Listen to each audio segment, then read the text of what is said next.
नमस्कार, ये आकाशवाणी पटना है। अब आप खालिद रशीद से प्रादेशिक समाचार सुनिए। पहले मुख्य समाचार। जहानाबाद के वाणावर स्थित सिद्धेश्वर नाथ मंदिर में भगदड़ में 7 श्रद्धालुओं की मौत, 12 से अधिक लोग घायल। प्रदेश में गंगा, गंडक, बूढ़ी गंडक, बागमती, महानंदा और कोसी समेत विभिन्न नदियां उफान पर। पटना में गंगा, सोन और पुनपुन नदी का जलस्तर लाल निशान के पार। मुख्यमंत्री नीतीश कुमार ने राजधानी पटना में तेज बारिश के बाद हुए जल जमाव की स्थिति का जायजा लिया। सितंबर माह तक नगर निगम और बुडको के अधिकारियों की छुट्टियां रद्द की गई। और प्रधानमंत्री नरेंद्र मोदी ने कहा, पेरिस ओलंपिक में सभी खिलाड़ियों ने अपना सर्वश्रेष्ठ प्रदर्शन किया और हर भारतीय को उन पर गर्व है। अब समाचार विस्तार से।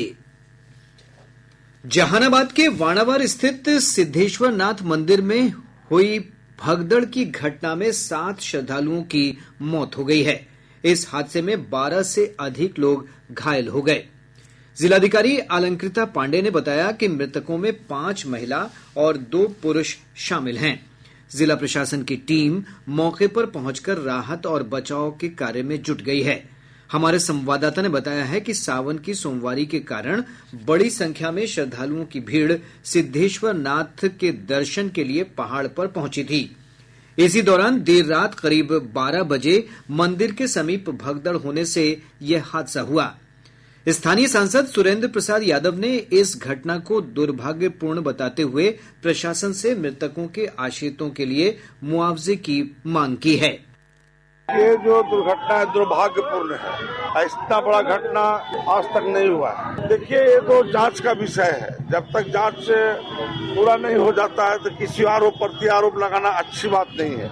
आज जिला प्रशासन से एक चीज चाहते हैं कि आगे उस पर ध्यान रखे। और दूसरी बात कि जो मृतक है सबका उचित मुआवजा मिले, एक नौकरी भी मिलना चाहिए उसको, और जो लोग दोषी हों उसको बख्शा भी नहीं जाए। नेपाल के जलग्रहण क्षेत्र में भारी वर्षा के चलते गंगा, गंडक, बूढ़ी गंडक, बागमती, महानंदा और कोसी समेत विभिन्न नदियों के जलस्तर में लगातार वृद्धि हो रही है। केंद्रीय जल आयोग के अनुसार पटना में गंगा और सोन नदी उफान पर है। गंगा का जलस्तर पटना के दीघा घाट, गांधी घाट और हाथीदह में खतरे के निशान से ऊपर पहुंच गया है। पटना के गांधी घाट पर नदी का जलस्तर 49 मीटर दर्ज किया गया। भागलपुर के कहलगांव में नदी का जलस्तर खतरे के निशान से 1 मीटर से अधिक ऊपर दर्ज किया गया है। पुनपुन नदी भी श्रीपालपुर में खतरे के निशान से 6 सेंटीमीटर ऊपर बह रही है। पटना के मनेर में सोन नदी का जलस्तर लाल निशान के ऊपर पहुंच गया है। घाघरा नदी का जलस्तर सीवान के दरौली और गंगपुर सिसवन में खतरे के निशान से ऊपर रिकॉर्ड किया गया। गंडक नदी गोपालगंज के डुमरिया घाट और वैशाली के लालगंज में खतरे के निशान से ऊपर बह रही है। बूढ़ी गंडक नदी खगड़िया और कोसी नदी खगड़िया के बलतारा में लाल निशान से ऊपर बह रही है। बागमती नदी मुजफ्फरपुर के बेनीबाद और रून्नी सैदपुर में और महानंदा नदी अररिया में खतरे के निशान के ऊपर बह रही है। मुंगेर से हमारे संवाददाता ने बताया है कि कई स्थानों पर गंगा नदी के जलस्तर में बढ़ोतरी से कई पंचायतों में बाढ़ के हालात उत्पन्न हो गए हैं। मुंगेर में गंगा नदी का जलस्तर चेतावनी के निशान को पार कर गया है। जिले के धरारा, जमालपुर, बरियारपुर और मुंगेर सदर प्रखंड की कई पंचायतों में बाढ़ जैसे हालात बन गए हैं। सदर प्रखंड की जाफरनगर टीकारामपुर पंचायत पानी से घिर गई है, जिससे आवागमन बंद हो गया है। नए इलाकों में बाढ़ का पानी प्रवेश होने से प्रभावित क्षेत्र के लोग पशुओं के साथ ऊंचे स्थानों और टीलों की ओर पलायन करने को मजबूर हो गए हैं। आकाशवाणी समाचार के लिए मुंगेर से प्रशांत कुमार सिंह। रोहतास जिले में सोन नदी के जलग्रहण क्षेत्र में बारिश होने के कारण जलस्तर में बढ़ोतरी होने की संभावना है। सोन नदी के जल ग्रहण क्षेत्र में बारिश होने से नदी के जल स्तर बढ़ने की संभावना है। मुख्य अभियंता सुजीत कुमार ने बताया कि अगले 2-3 दिनों में सोन नदी के जल स्तर बढ़ सकता है। इसके मद्देनजर इंद्रपुरी बराज के फाटकों को खोलकर बाढ़ नियंत्रण करने की कार्रवाई की जा रही है। उधर जिला प्रशासन ने सोन तटीय क्षेत्र में रहने वाले लोगों के साथ ही नाविकों और तैराकों से सतर्क रहने का आग्रह किया है। आकाशवाणी समाचार के लिए रोहतास से चंदन कुमार। पूरे प्रदेश में मानसून की सक्रियता बनी हुई है। मौसम विभाग ने आज पश्चिम चंपारण के कुछ स्थानों पर बहुत भारी बारिश का ऑरेंज अलर्ट जारी किया है। विभाग ने पटना, मुजफ्फरपुर, गोपालगंज, पूर्वी चंपारण, कटिहार और भागलपुर जिले में कुछ स्थानों पर भारी वर्षा का येलो अलर्ट जारी किया है।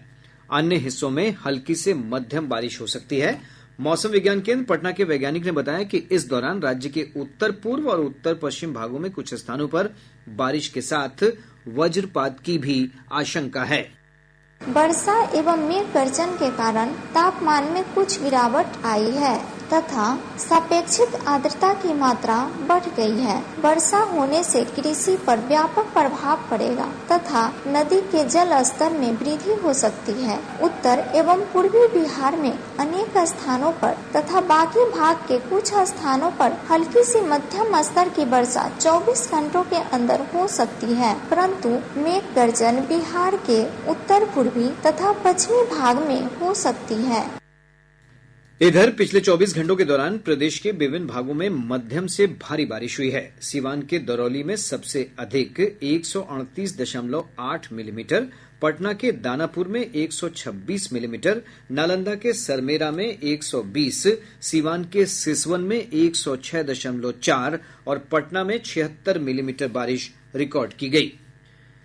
मुख्यमंत्री नीतीश कुमार ने राजधानी के कई निचले और पॉश इलाकों में जल जमाव की स्थिति के मद्देनजर पटना के पहाड़ी स्थित संप हाउस का निरीक्षण किया। इस दौरान उन्होंने शहर के सभी ड्रेनेज पंपिंग स्टेशन को पूरी तरह से चालू रखने के निर्देश दिए हैं।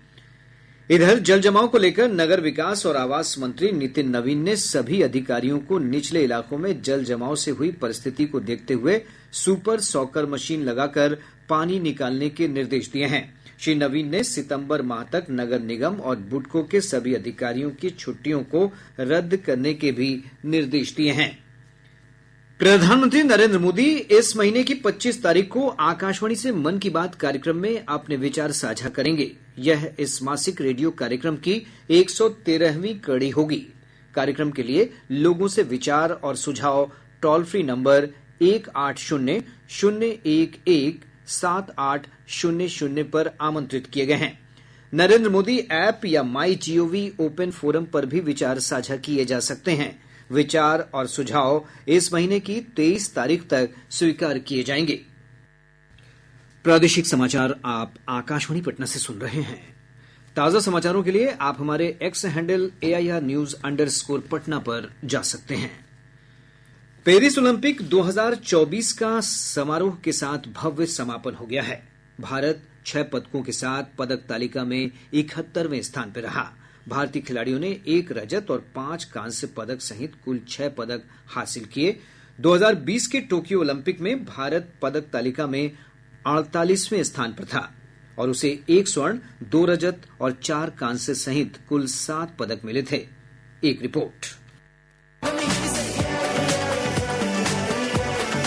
33वें ओलंपिक खेलों का कल पेरिस के स्टेड डे फ्रांस में एक भव्य समारोह के साथ समापन हो गया और इन खेलों की मशाल अब लॉस एंजलिस को सौंप दी गई, जहां 2028 में अगले ओलंपिक खेल होने हैं। समापन समारोह में भारतीय ध्वजवाहक थे PR श्रीजेश और मनु भाकर। समारोह में पेरिस ओलंपिक आयोजन समिति के अध्यक्ष टोनी इटांगुए ने तहे दिल से सभी एथलीटों और मेहमानों का आभार व्यक्त किया। साथ ही 45,000 से ज्यादा वॉलंटियर्स, आयोजकों और पेरिस वासियों का भी शुक्रिया अदा किया। अंतर्राष्ट्रीय ओलंपिक संघ के अध्यक्ष थॉमस बाक ने इन खेलों को सफल बताया और ओलंपिक ध्वज लॉस एंजलिस की मेयर कैरन बास को सौंप दिया। समापन समारोह में मशहूर अमेरिकी अभिनेता टॉम क्रूज स्टेडियम से मोटरसाइकिल पर ओलंपिक ध्वज लेकर निकले। पेरिस ओलंपिक खेलों में 17 से ज्यादा नए विश्व कीर्तिमान बने। इन खेलों के सबसे सफल एथलीट रहे मेजबान फ्रांस के तैराक लियो मचा, जिन्होंने 4 स्वर्ण और 1 कांस्य पदक जीता। महिला वर्ग में अमेरिका की तैराक टोरी हस्के का प्रदर्शन सबसे श्रेष्ठ रहा। टोरी ने 3 स्वर्ण और 2 रजत पदक जीते। 1 रजत और 5 कांस्य यानी कुल 6 पदकों के साथ भारत रहा पदक तालिका में 71वें स्थान पर। पेरिस से आकाशवाणी के लिए मैं महेंद्र सिंह लालस।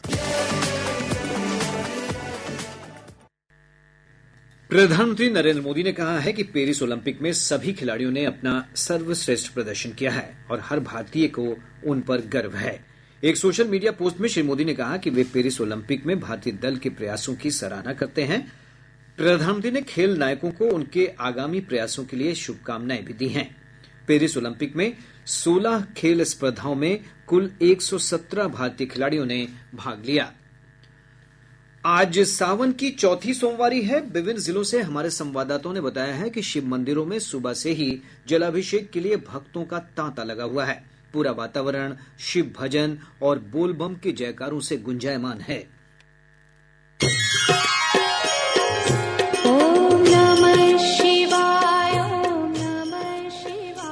मुजफ्फरपुर के बाबा गरीबनाथ, सोनपुर के हरिहरनाथ, पूर्वी चंपारण के अरेराज मंदिर, पटना के बैकटपुर धाम, रोहतास के गुप्ता धाम, जहानाबाद के वाणावर, लखीसराय के अशोक धाम और मधेपुरा के सिंहेश्वर स्थान समेत प्रदेश के विभिन्न मंदिरों और शिवालयों में श्रद्धालुओं की भारी भीड़ देखी जा रही है।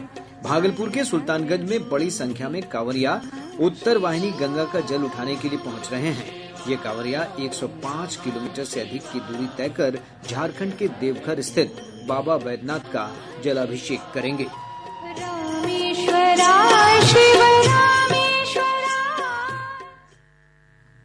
इधर मंदिरों और उसके आसपास श्रद्धालुओं की भीड़ को देखते हुए प्रशासन ने सुरक्षा व्यवस्था बढ़ा दी है। कई जिलों में मंदिरों के आसपास मुख्य सड़कों पर भारी वाहनों का परिचालन रोक दिया गया है। प्रदेश में सिपाही भर्ती के दूसरे चरण की परीक्षा के दौरान कदाचार के आरोप में 4 लोगों को गिरफ्तार कर लिया गया। केंद्रीय चयन परिषद के अनुसार बेगूसराय में दूसरे की जगह परीक्षा दे रहे 2 और कैमूर तथा गोपालगंज में एक व्यक्ति को गिरफ्तार किया गया है।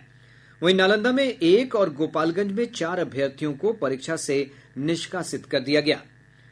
बिहार विद्यालय परीक्षा समिति ने इंटर और मैट्रिक वार्षिक परीक्षा 2025 में शामिल होने वाले छात्रों का डमी एडमिट कार्ड जारी किया है।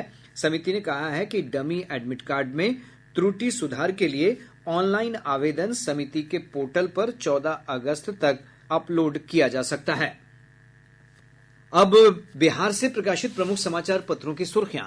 आज के सभी समाचार पत्रों ने अलग अलग खबरों को प्रमुखता से प्रकाशित किया है। हिन्दुस्तान का शीर्षक है, पटना के चारों तरफ बड़ी नदियां लाल निशान के पार, उत्तर में गंगा, पश्चिम की ओर सोन और दक्षिण पूर्व में पुनपुन उफनाई।